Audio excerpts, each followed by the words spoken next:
Morning and welcome to the AM News. My name is Kimini Nyamani Amano. Our headlines: fires again gutted the Kumasi Central Markets, the third time, the biggest market center in the Ashanti region. Well, also to come, NPP settles on October 18 for presidential primaries. Well, let's get into the detail of our stories now. Fires again gutted the Kumasi Central Market Thursday evening, making it the third time the biggest market center in the Ashanti region has been reduced to ashes this year. Love FM's Erastus Asare reports that over 60 shops in the Dr. Mensah section of the market dedicated to selling used clothes have been raced down amidst wailing from helpless market women. The fire started around 8 p.m. The Dr. Mensah section of the market has suffered this loss twice after the market women rebuilt at the place a year ago. Let's get an update now from our Northern Regional correspondent, Mohammed Nuruddin. Hello, Nuruddin. Hello. Nuruddin, thank you very much for your time. Tell us, what's the latest on this matter? Well, traders are here to assess the level of damage to their goods.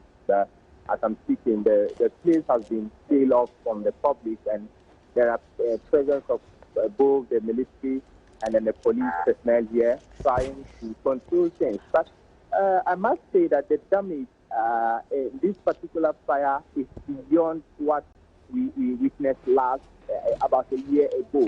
It has really destroyed a lot of goods here, and it's very, very serious here, Kamini. Do we know what may have caused this fire?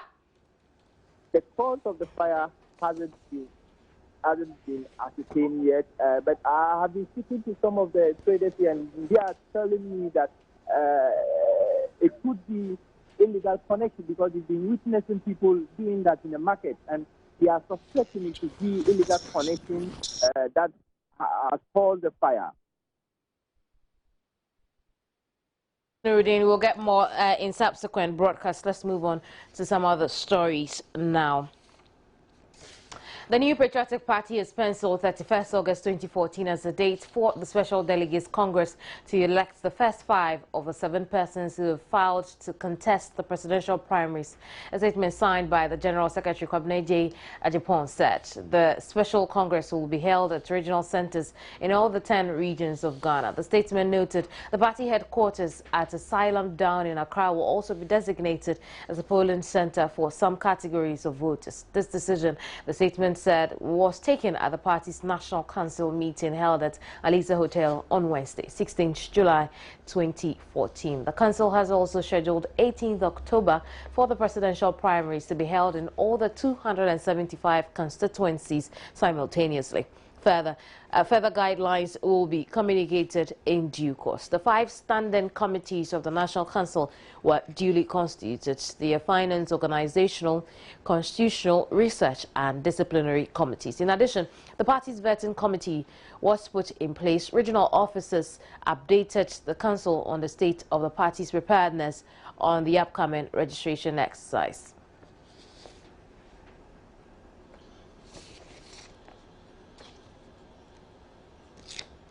Debate on the request by government for the approval of an amount of 3.2 billion Ghana cedis to supplement the 2014 budget has commenced in Parliament. The motion, which was moved by the Finance Minister on Wednesday, July 16, generated heated arguments in the House between the majority and minority members who gave different interpretations to the performance of the government over the past year and half year.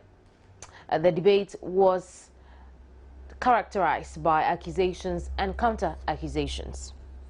Seconding the motion for the approval of the amount, the Member of Parliament for Tamale South, Haruna Idrisu, commended the Finance Minister for being candid with Ghanaians with the challenges the economy was facing. He said it was significant to appreciate the management of an economy, particularly its sustainability, must be above partisanship, and urged the members to refrain from giving political interpretations to the state of the economy. He explained the performance of industries had not been impressive as a result of the challenges in the power sector, and stressed the need for more investment in developing the energy infrastructure in the country. The Tamale South MP's commentary was however interjected with murmurs from the minority, which eventually degenerated into a shouting match between two sides. Let me concede that the performance of industry has not been the best, arising out of an energy challenge.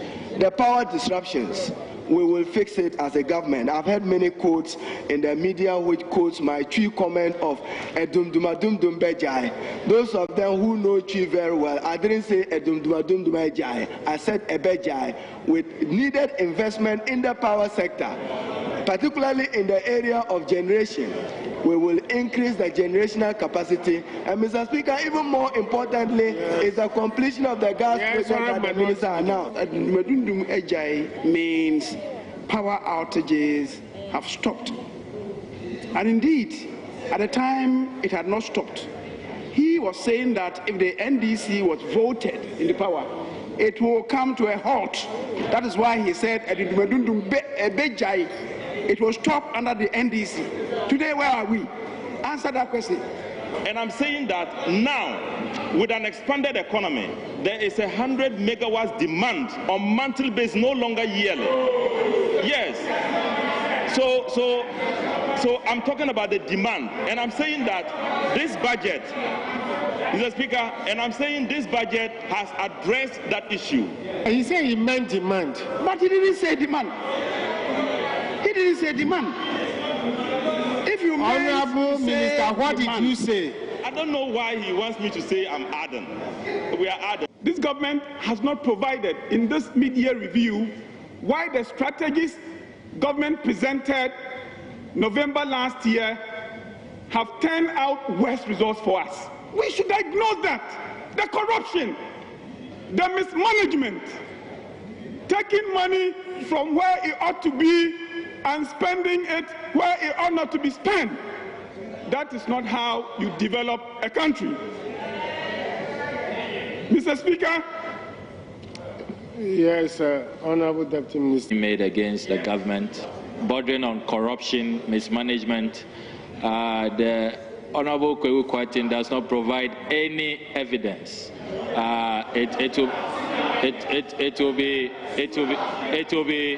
It will be extremely unacceptable on the part of all of us if we encourage this kind of conduct.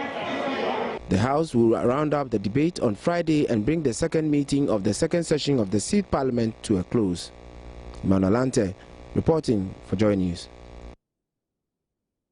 Now, the South and Central Municipal Conference of Heads of Basic Schools have called for the speedy and timely release of the capitation grants to ensure the smooth running of schools. Speaking at the third annual Municipal Conference in Accra, its national president lamented the delay in the release of the grants was hampering academic activities, hence the need for authorities to release the funds in time to ensure smooth administration and management.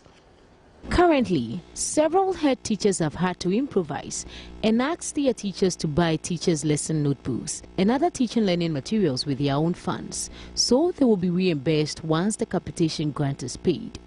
The head teachers say they are also looking forward to be reimbursed for the several official expenses they have had to finance themselves. National President for Conference said many of the schools are heavily indebted due to the delay in the release of funds for the 2013-2014 academic year. No capitation grant for the whole academic year. We have not gotten a PESWA. So schools are just being run by parent supports. Those who have good PTAs, they support them. But there's nothing in the schools now for capitation grant. Look at TLMs. We need to buy them. We don't have money for them. So you improvise. That's all we do now in the schools. So it's affecting us. For that, it's affecting us. But there isn't much we can do. We just keep on asking. Well, we've always been talking to them. We've always been meeting them. Go to the ministries. We have our directors, the metro directors. We talk to them. But how to get the funds to us is the problem. It will come. It will come. That's all we hear from them. The conference, which was on the theme Enhancing the standard of education in Ghana, the role of the basic head teacher was to deliberate on measures that would help enhance performance in basic schools. Head teachers were called on to intensify their monitoring and supervisory roles to enhance standards in the education sector. Where you are monitoring and supervisory lenses in order to see from far and near. Supervision. Are they setting targets? Are they meeting their targets? A problem with the basic school is that the foundation is still very, very weak.